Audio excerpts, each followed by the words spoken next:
오늘 13장에 나타나는 말씀을 보면 우리가 바둑을 두면 복귀한다고 그러죠. 처음 두었었던 바둑판을 그대로 다시 복귀하는 그러한 것처럼 다윗이 행했었던 그러한 일을 그대로 복귀하는 듯한 그러한 그림이 바로 이 13장에 나타나는 그런 말씀입니다. 오늘 성경 말씀에 그 후에 일이 있으니라. 그 후에 이 일이 있었다. 그 후가 어떤 후입니까? 성경에 나타나는 대로 그 후는 지금 다윗이 밧세바를 범하고 우리아를 죽인 후, 그리고 이 일이 있었다. 이렇게 이야기하는 거죠. 그러니까 바둑을 한 판 다 두고 그리고 바둑을 치워버리고 다시 또 바둑을 두는데 바둑을 두는 모습이 지난번 두었던 바둑판하고 똑같으네. 이런 모습이죠. 그러니까 다윗은 이미 그 후에 이렇게 이야기할 때 한 사건이 종결되고 끝난 것 같았는데 종결되고 끝난 것 같은 그것이 다른 곳에서 싹이 나기 시작을 한 거죠. 다윗 안에 가지고 있었던 음행과 다윗 안에 가지고 있었던 살인이라는 그 싹이 생각지 않은 엉뚱한 곳에서 올라오기 시작한 거죠. 하나는 암논에게서 음행이라는 싹이 올라오기 시작을 하고 또 다른 한 곳에서는 압살롬에게서 그 싹이 올라오면서 자라기 시작한 거죠. 오늘 성경은 그 이야기를 우리에게 하고 있는 말씀입니다. 왜냐하면 1절 말씀에 보면 그 후에 일이 있으니라 다윗의 아들 압살롬에게 아름다운 누이가 있으니 아름다운 누이가 있다. 이 성경에 지금 아름답다라고 표현하고 있는 이 말씀이 11장에 나타나는 말씀 11장 2절에 심히 아름다워 보이는지라. 이렇게 다윗이 볼 때에 아름다워 보였다. 이렇게 이야기하는 것을 오늘 여기 성경 말씀에 보니까 아름다운 누이가 있으니 그렇게 지금 그대로 복귀를 하기 시작을 하고 있는 겁니다.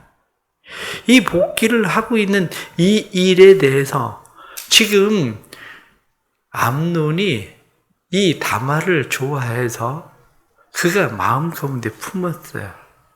마음 가운데 품고 지금 다윗이 사람을 시켜서 그 여인을 데리고 왔어요. 그런데 오늘 사건에서는 그 여인을 누가 데려다 주는 사람이 되느냐 하면 다윗이 그 여인을 암논에게 데려다 주는 사람이 되는 거예요. 자기가 왕이었을 때는 여자를 데리고 와라 이렇게 이야기했는데 암논이 지금 요나답이라고 하는 사람의 사촌이죠. 요나답의 이야기를 듣고 다말을 데려다 주십시오. 이렇게 이야기하니까 왕이 아픈 채 한 암논을 위해서 자기의 딸 다말을 그 아들에게로 데려다 준 거죠.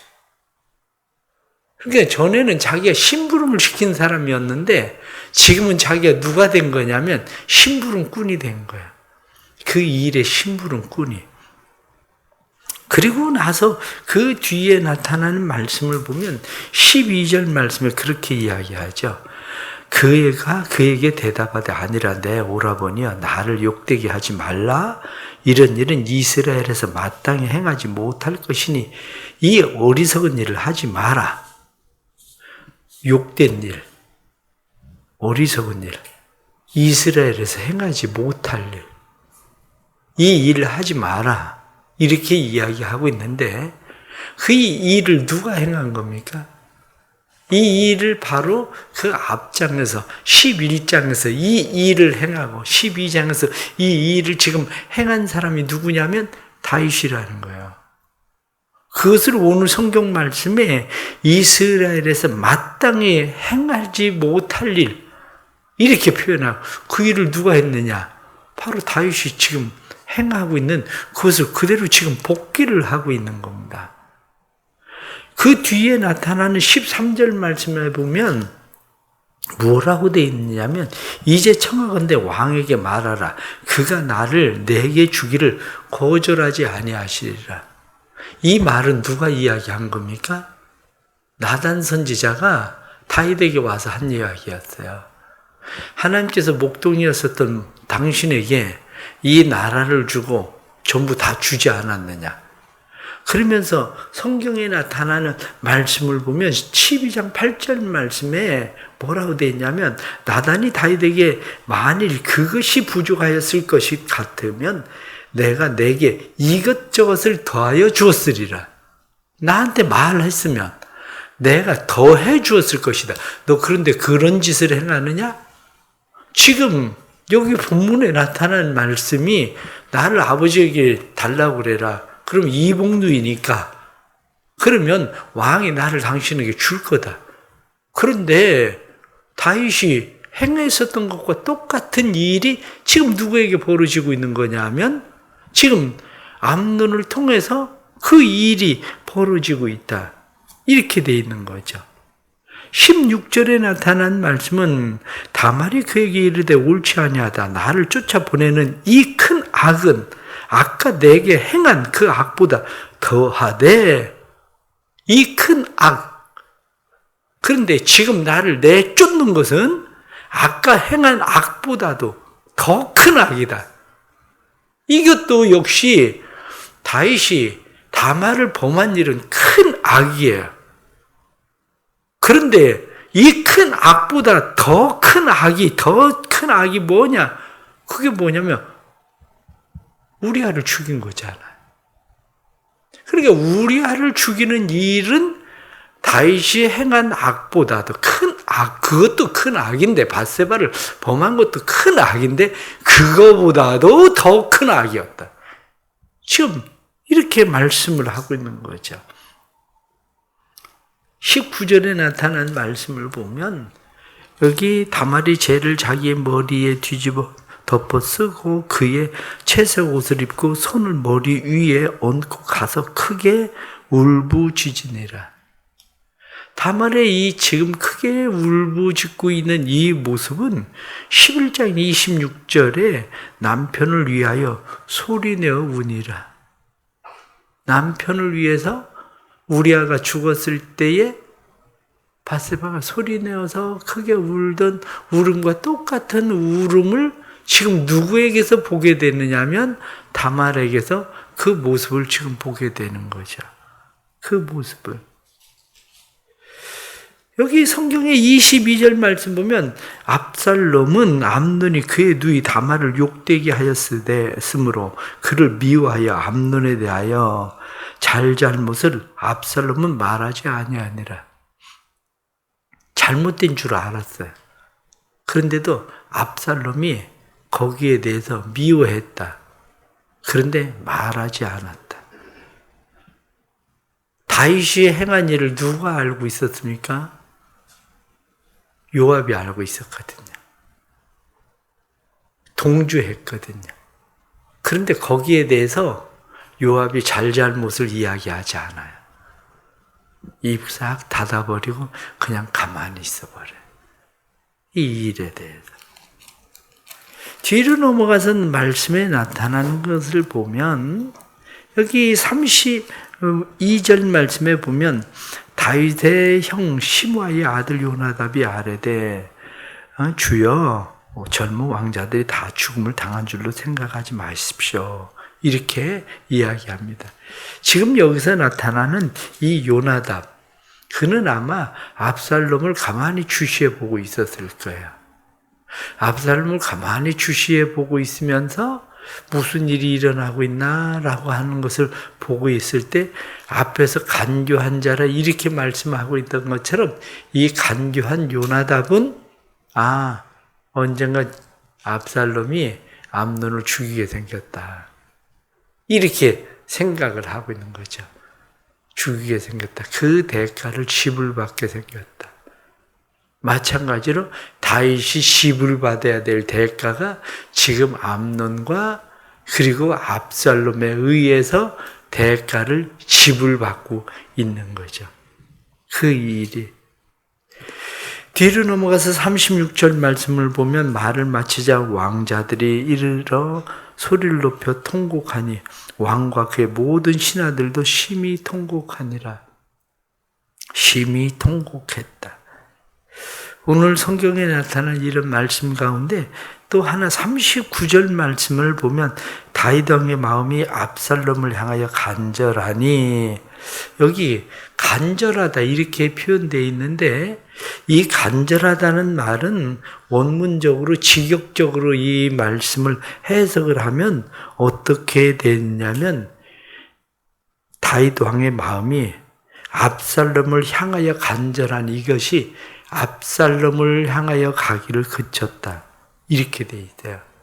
압살롬을 향하여 가기를 그쳤다는 말이 어떻게 돼 있냐면, 다윗 왕의 마음속으로 압살롬을 법에 따라 처벌하기를 포기하였다, 이렇게 돼 있어요. 법에 따라 압살롬을 처벌하기를 포기하였다. 이 말씀이 나단이 당신은 죽지 않을 겁니다, 이렇게 이야기하든, 당신이 이런 죄를 지었지만 당신은 죽지 않을 겁니다, 이렇게 이야기하던 것과 같은 말씀이죠. 그러니까 결국 우리가 성경을 이렇게 가만히 볼 때에 성경에 나타난 말씀은 앞에 나타났었던 사건들을 그냥 지나가고 쓴 것이 아니라 말씀들이 거의 복기를 하듯이 다윗의 사건을 그대로 지금 그 아들들에게 옮겨놓은 이야기가 바로 오늘 본문에 나타나는 이런 말씀이죠. 이 말씀을 통해서 우리가 또다시 하나님의 말씀을 몇 가지 생각하려고 합니다. 하나님의 말씀을 몇 가지 생각하려고 하는데, 그 중에 하나는 우리가 통제와 영향력이라는 거야. 통제와 영향력. 이 통제와 영향력에 대해서 생각을 하면, 통제가 강합니까? 영향력이 강합니까? 통제보다도 영향력이 강하다는 거죠. 그러니까 아무리 통제하고 통제를 해도 통제한다고 해서 되는 것이 아니라 영향력을 끼칠 때의 그 영향력이 더 강한 거예요. 다윗이 지금 겉으로는 가족들을, 아무래도 자녀들이 많잖아요. 부인도 많고. 그러니까 다윗은 나름대로 가정을 통제하려고 통제했을 거예요. 그런데 다윗이 가정을 가능한 한 왕의 가정으로서 덕이 될 수 있도록 해보려고 통제를 하고 통제를 하지만 통제 가지고 되지 않는다는 거죠. 왜냐하면 보이지 않는 영향력, 그것이 이미 다윗의 가정 안에 흐르고 있었거든요. 그게 뭡니까? 보이지 않는 영향력이 흐르고 있는 것은 이미 많은 부인과 많은 자녀들을 낳고 통제하는 일의 문제가 아니었어요. 자녀들을 많이 낳고 통제하는 일의 문제가 아니라 처음부터 본인이 가정을 잘 만들고 영향력을 끼쳐야 되는 일이었는데, 가정은 그렇게 만들지 않고 통제를 계속 해가는 거죠. 통제를. 우리도 마찬가지입니다. 우리는 어떻게 하면 통제를 할 수 있을까? 애들한테 애들을 통제하고, 아내를 통제하고, 남편을 통제하고, 사람들을 통제하려고 하지만 실상은 통제 문제가 아니라는 거예요. 통제가 아니라 영향력이 문제라는 거예요. 이미 다윗의 삶에 보이지 않는 영적인 영향력이, 처음 시작할 때 말씀을 드린 것처럼 음행은 암논에게로부터 싹이 올라오기 시작하고, 살인은 압살롬에게로부터 싹이 올라오기 시작하고, 이 영향력의 이 싹들이 올라오기 시작을 한 거예요. 그렇다면 우리도 하나님 앞에서 우리가 어떻게 해야 되는가 하는 거예요. 오늘 말씀을 통해서 또 하나 생각하게 되는 것은, 정말 낫기를 원하느냐, 이 문제예요. 이 가정이 진정한 치유가 일어나야 되는데 이 가정의 진정한 치유, 이것은 하나님께서 그로 하여금, 다윗으로 하여금 영향력을 끼쳐서 그 집안에 하나님께서 말씀하실 때에 무엇라고 말씀하냐면 내 집에 칼이 끊어지지 않을 거다 이렇게 말씀을 하셨지만 하나님의 은혜를 믿고 하나님 앞에 끊임없이 구하는 일들이 필요했다는 거예요. 다시 말하면 그의 가족들을 하나님 앞에 지속적으로 드리는 삶이 필요했는데 다윗에게는 하나님 앞에 자녀들을 지속적으로 드리는 삶을 살지를 못한 것 같다고 보는 거예요. 그러면 이렇게 생각을 해보세요. 지금 하나님께서 내 집에 칼이 끊어지지 않을 거다 이렇게 이야기했을 때에 그 칼이 누구이기를 원합니까? 다윗이 인구조사를 했을 때에 하나님이 다윗에게 이야기하셔요. 다윗에게 무엇라고 이야기하냐? 너 기근을 만날래? 전쟁을 만날래? 온역을 만날래? 그렇게 이야기합니다. 다윗이 내가 하나님의 손에 맞는 게 낫겠습니다. 그래서 온역을 선택을 해요.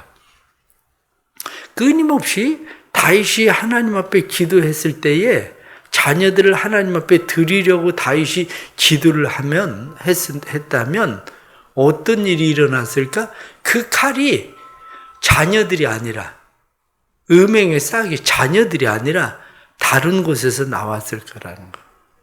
매를 맞아도 지금 다윗이 가장 아픈 게 뭡니까? 종종 사람들이 그렇게 생각을 하잖아요. 뭐냐? 내가 차라리 죽는 게 낫지. 내 자녀의 죽음을 평생 보고 사는 거? 그 원하는 부모가 세상에 어디 있겠어요? 없는 거예요, 그게. 이런 지금 사건들이 내 자녀들 속에서 치열하게 일어나는 싸움이 되는 거를 원하는 부모가 어디 있겠어요? 차라리 다른 사람의 손에 의해서 맞는 게 차라리 낫지. 우리가 해야 되는 일들이 바로 그거라는 거예요. 해야 되는 일들이 끊임없이 자녀들을 하나님 앞에 제물로 드려라. 비록 내가 그 일을 행했을지라도 그 일의 복귀자가 내 자녀가 아니라 그 일의 복귀자가 차라리 다른 사람이 되게 하는 거. 마땅히 내가 받아야 될 일이라면 그 일이 내 자녀를 통해서가 아니라 하나님께서 하나님 차라리 온역을 맡겠습니다. 그렇게 선택하는 것처럼 하나님 앞에 끊임없이 자녀들을 제물로 드려라. 왜? 하나님 앞에 자녀를 제물로 드렸을 때는 이미 그 자녀들은 하나님의 제물이라는 거예요. 그들을 통해서 일이 일어나질 않는다는 거예요. 오늘 주시는 이런 말씀들을 우리가 생각하면서 우리의 삶은 어떻게 해야 되나? 우리가 다시 한번 우리를 생각하고, 우린 새벽에 와서 왜 이렇게 기도를 합니까? 우리는 하나님 앞에 우리를 왜 우리의 자녀들을 제물로 자꾸 드리려고 기도합니까? 그 이유가 내게 일어난 사건들이 내 자녀들에게 복귀되지 않는, 다시 말하면 예전에 오래전에 나오던 책 중에 하나가 뭐냐면 가게 흐르는 저주라는 이런 책들이 있었잖아요. 그것이 완전 성서적은 아니다 이렇게 이야기하지만 성경으로부터 완전 벗어난 것만은 아니에요. 그게 우리가 신앙적으로 잘 생각하고 하나님 앞에 기도하는 일들이 우리에게 필요하다는 거 깨닫고 또 이 새벽에 믿음으로 기도하는 하루 될 수 있기를 바랍니다. 기도하겠습니다. 하나님 아버지, 저희들이 얼마나 어리석은지 저희들이 너무 잘 알고 있습니다. 우리의 어리석음 때문에 하나님 우리의 삶에 일어나는 일들도 저희들이 잘 압니다. 그러나 저희들이 하나님 앞에 간절히 기도합니다. 우리의 삶에 아무리 통제하려고 해도 통제로 되는 것이 아니라 영향력으로 된다는 것도 저희들이 다시 깨닫습니다. 저희들이 영향력 있는 삶을 살 수 있도록, 더욱이 영적 영향력 있는 삶을 살 수 있도록 하나님 은혜를 베풀어 주옵소서. 또한 저희들이 하나님 앞에 잘못 행한 일들로 인해서 우리의 삶에 문제들이 생기는 것 또한 잘 알고 있습니다. 하나님 아버지, 그러나 그러한 일들이 다시 하나님 앞에 하나님 손에 맞는 것이 차라리 낫겠습니다. 고백하는 것처럼 우리의 삶에 일어나는 일들이 우리의 자녀들에게 흐르는 저주가 아니라 그러한 일들이 하나님 다른 곳으로부터 내가 마땅히 받아야 될 하나님께로부터의 벌이라면 그러한 일들이 차라리 우리의 가정 안에 내 자녀들로 인해서가 아니라 하나님 다른 방법으로 하나님께서 일하시기를 원합니다. 자녀들을 위하여 기도합니다. 자녀들을 위하여 기도하는 것은 우리가 하나님 앞에 바르게 행하면 자손 수천 대 이르러 복을 받는다. 잘못 행하면 3, 4대 이르러 저주를 받는다. 이렇게 말씀하셨는데 하나님 아버지, 저희들의 삶이 오히려 자녀들에게 복이 되게 하는 일들이 되게 하시기를 원합니다. 자녀들을 이 시간 하나님 앞에 제물로 드립니다. 하나님 앞에 우리의 자녀들을 제물로 드리오니 하나님의 손에 있는 복된 자녀들, 믿음의 자녀들 되도록 주님 도와주옵소서. 자녀들을 하나님 앞에 바르게 드릴 수 있는 믿음의 선한 영향력 있는 기도하는 삶이 되게 해주시고, 그 기도를 통해서 자녀들의 인생에 하나님께서 복 주시고 행하시는 일들이 나타날 수 있도록 성령님 도와주옵소서. 오늘 하루도 주의 은혜로 시작합니다. 이 나라에 또한 대전에 우리 대성교회 은혜 베풀어 주시고 코로나19로부터도 지켜주시고 하나님께서 강건하도록 도와주시며 연약한 성도들, 병약한 성도들 치유해 주시고 선교사님들도 새 힘을 주시고 오늘 하루도 주의 은혜로 승리케 해 주옵소서. 1000번째 예물 드립니다. 믿음으로 드리는 예물에 하나님 복을 주시고 이들의 삶이 하나님의 복 주시는 믿음의 삶이 되도록 역사하여 주옵소서. 예수님의 이름 받들어 기도드리옵나이다. 아멘.